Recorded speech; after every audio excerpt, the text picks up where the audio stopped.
The one thing that I would like to emphasize is the fact that represented by these 10 wonderful young Egyptians is the fact that attempts and constant attempts at innovation is really what we're missing in Egypt today. Just the fact that things are moving the way they are is no longer valid.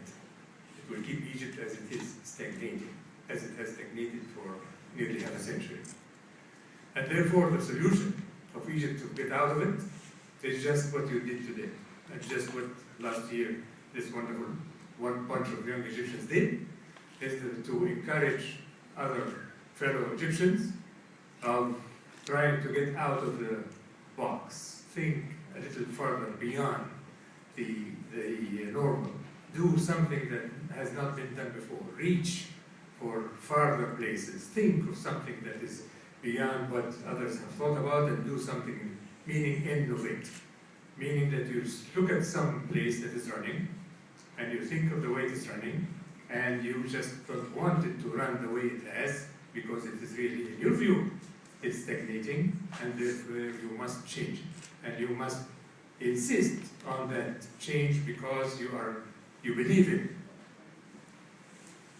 The real reason for the Egyptian stagnation for so long is the fact that the powers to be depended on institutions to run things and do things.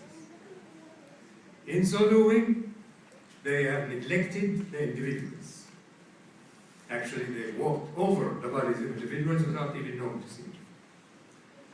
I give this example constantly because it is a real, honest-to-God example of a nephew of mine. When you have an institution, like an industrial complex or a factory, and you just graduated from the engineering school, and you go join this factory and you get your job, and you're very happy that you got the job, and you go there and you work with them, and you work for 2-3 weeks, and everything is hunky-dory and everything is well. And then you realize that the process that we're doing in this factory actually takes a little longer, uses not very good materials, or may not be the proper way of doing things. So you go to your boss, either the real boss, the boss of the bosses, or just your own boss, and you say, sir, we're doing this way, but I think if we do it some other way, like that, we can cut down the time, or cut down the materials, or cut down the such and such, or do it better. The real response that you get from your boss in today's Egypt is, well, you just graduated from college last year. We've been doing this for 10 years, or some of them would say 25 years. You go to the rush of showing. You're going to do something. So do as you're told. And you go and you do as you're told for a while, and if a few more weeks you think of something different and you go do the same thing, then you might also be told, I told you, go to the So you go back and do the same thing again. And if you agree to this, if you acquiesce and go do it, then Egypt will remain as it is today. And that is really what is happening in most of the productive, the places that should be productive in Egypt, but they are totally stagnant. And they are not produced, they are not improved, they are not doing anything at all. Because it is the institution that we are in love with. The factory, it has a big something, name of it, a big name, it is a race, say the race, Fulani Fulani, is on the name of the factory, and therefore it is a thing that we should all support, that we should all just follow and do what has been done for 20, 30 years. And if you do that, then you will be an irrelevant country, though Egypt is today. Irrelevant to its own people, irrelevant within its own community, irrelevant within the whole region of the Arab world, irrelevant throughout the world. It's just a bunch of people. Whether it is moving or not, nobody gives a damn. And once in a while, it extends a hand for help. And that country only 50 years ago was way ahead of the game, was respected locally, respected by its people, respected by its, in the neighborhood, respected within the Arab world, respected by the world. Only because of the policies that have been instituted. That's the only difference. Institutions that salute the institutions, meaning the government, would be, or a society that salutes the institutions and respects all of the institutions and forgets the individuals, one by one, and then 10 by 10, and then million by million. Or somebody that would actually look into the institutions and say it is the individual that we should support and the ideas of the individuals that we support, because the individuals are the ones that will fix the institutions. Because good individuals can fix any goddamn institution, whether, no matter how rotten it has become. Institutions don't run themselves. Institutions are run by individuals, and a few good individuals can fix any institution at all. How do you fix institutions? How do you run an operation? How do you change the shape of things? I'll give you an example from the Apollo program. The greatest administrator of NASA is called James Webb. And when the Apollo program director was appointed manager, he told me this story the minute I became supervisor. Myself, over 6 other PhDs. I was one of the youngest of them, but they saw something in me and they appointed me the supervisor of these 6 people. And the day I became supervisor of rocket patrol, the Apollo program director called me in and he said, "Listen, Farouk, I'm going to give you an example of the way I was motivated myself to run this thing. And it is maybe behind the fact that my managing of the Apollo program has worked up till now." I said, "But," he said, "when I became manager, I was called in by 6 other Apollo managers, or NASA, within NASA managers, and James Webb, the Apollo NASA administrator, walked in and he said, 'Hi guys, I wanted to come and meet all of you, and I wanted to congratulate you on your positions, and I just want to tell you about the way we manage NASA these days, and because we have a huge, tremendous problem and a huge job for the country. And I don't know whether we're going to make it or not, but we really, with people like you, we certainly have a shot at it. And I just want to tell you something, that now that you have become managers, you no longer need to do any work.' And he stopped. And we all just looked at him. And he said, 'Now that you're managers, I want to tell you something. It's one of 2 things.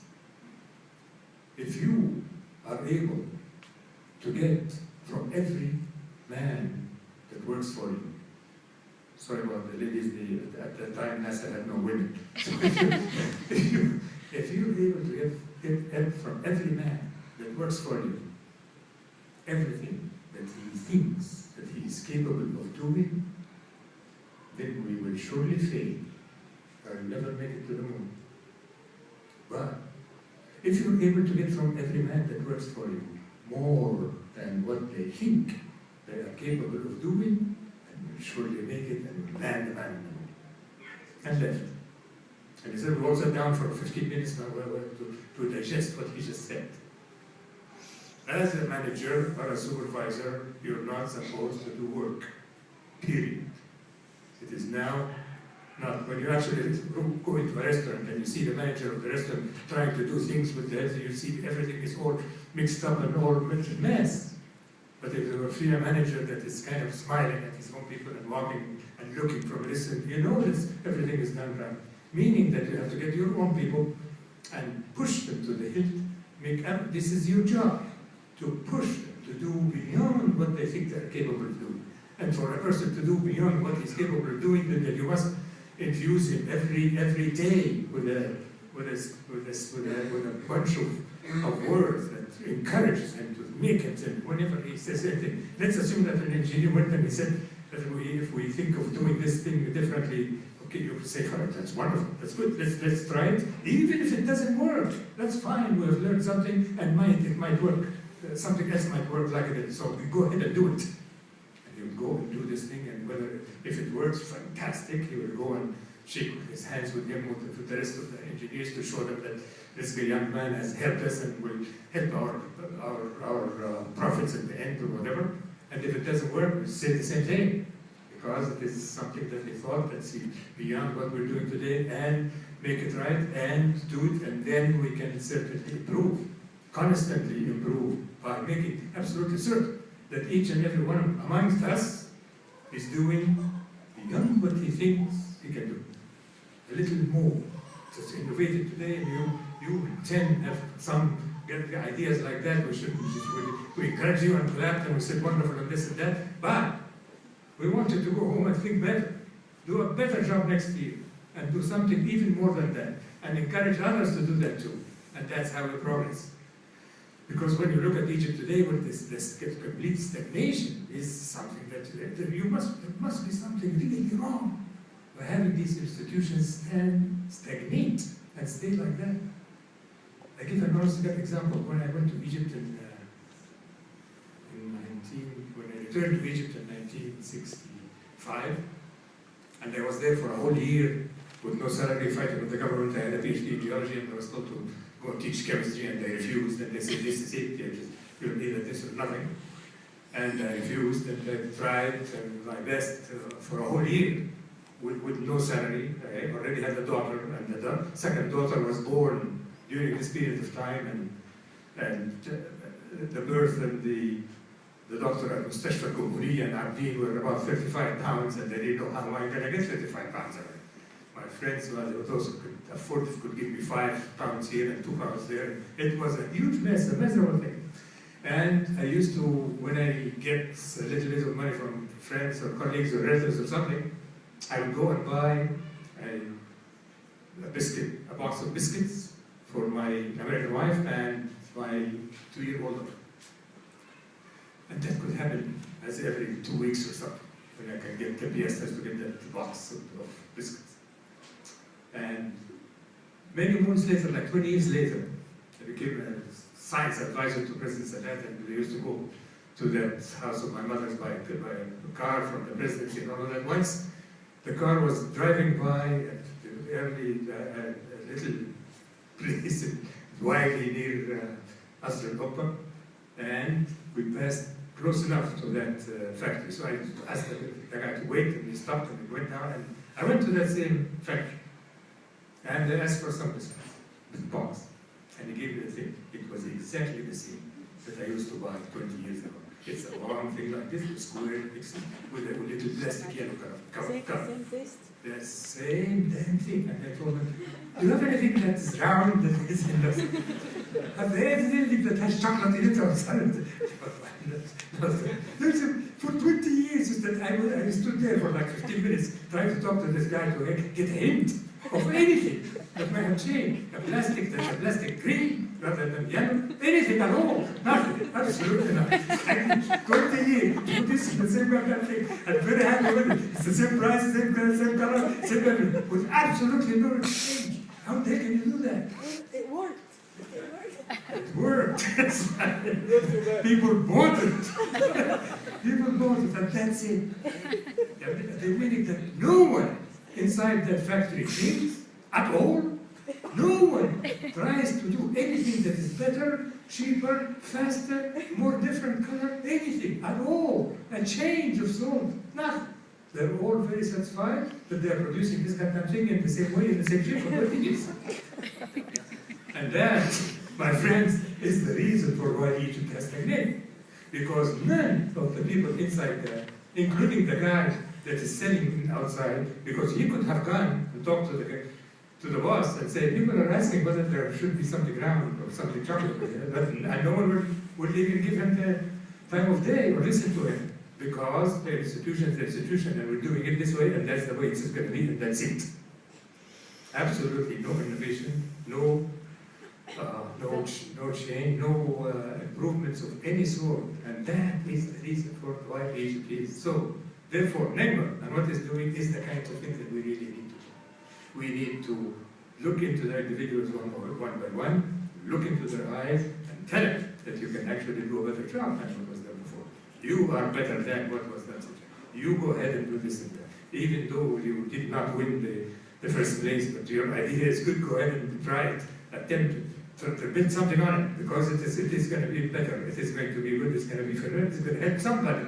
Not necessarily help you or to help Egypt today, but it will help somebody, and therefore, thank you, very good. Keep on going. Tomorrow, have another idea. And that's the way it is, and that's the only way that we can really reach where we want to reach. And the fact that we're working with Egyptians in Egypt like that is wonderful, because they can begin to feel the way you feel, to think the way you think, and do the way you're doing here. You're just a small part of a small number of people working in one of the highest caliber universities in the United States of America. But they are much less endowed. They are thousands, and they are working in miserable universities. They are being taught by trash professors, and they are in deep trouble, because they haven't even heard the ideas. They haven't even thought that people can have ideas, or people can innovate. Because when they are asked questions in the university, they are asked to repeat this thing, as if they digest this thing and then throw it up. Throw it. And on the paperwork the way it was. So nobody is asking them to even modify the language. And if even they modify the language, they say, this is not the way I said it. So it means they really need the likes of you who have been exposed to this openness, to the fact that each mind thinks, each one has its own mind, and each one can provide some ideas that can be different from the norm and can be different from the status quo, and it is better to have things that are different from the status quo, and that's the way to prevent stagnation, and that's the way to have the economies of these countries. It's not just in Egypt, but in the rest of the Arab world. It's amazing in the Arab world that way, and nobody thinks of what is happening in the Arab world today. In the Arab world, we are over 350 million people. And what is it that we do for the world? The things that we produce and sell to the world, or provide to the world, that are other than oil and gas, because oil and gas is there in the ground, God made it, and allows us to sell it. That's irrelevant. We don't do anything for it. We do not have to have mines to take the oil out, especially since it's already taken out by foreign countries, companies, anyway. So outside of the oil and gas, everything that we, the Arabs, 350 million people, living in 22 countries, whatever is the result of our innovation on our sale to the rest of the world, equals exactly what Finland does for the world. And Finland is a little country in Northern Europe that we can put it in sugar. So, 350 million people, and we're doing only as much as the Finnish can do. Meaning what? Meaning that we actually are totally irrelevant. Whether we live or die, it is nothing to the world. We're not doing a thing that is part of our innovation, part of our contribution, part of something that sustenance to the world or its intellect or humanity. How can we live without seeing this kind of thing? Are we all dummies? No, we're not. Are we all very stupid? No. Can they have our minds stopped thinking or innovating? No. It is the leadership that is completely blind, totally irrelevant, just seeking its own position and not giving a damn about anything, in addition to the fact that they are vastly stupid. None of them read. No Arab leader anywhere has ever read a book. Or they do not know what's a university in real life. They say, yeah, Jami'at, but they really don't know what it is. So it is okay to think of them this way, but it is not okay for us to get along with that. It is not okay with us to say that this is the status quo and that's the way we're going to continue. And therefore, we must do it differently. Or else we'll continue, the Arab world will continue the way it is now today forever, and that could complete stagnation, and you can't. Because stagnation now means stagnation tomorrow, and means stagnation for your own kids. And you don't accept that, because you have a mind, you have exposure to the world mind, and you have done more than what other people could do, and therefore you should do differently, and therefore innovation and doing something different must be part of your life and must be part of your dedication, because that is the way that you can raise Egypt as well as the rest of the Arab countries around. Thank you very much. Continue to do it.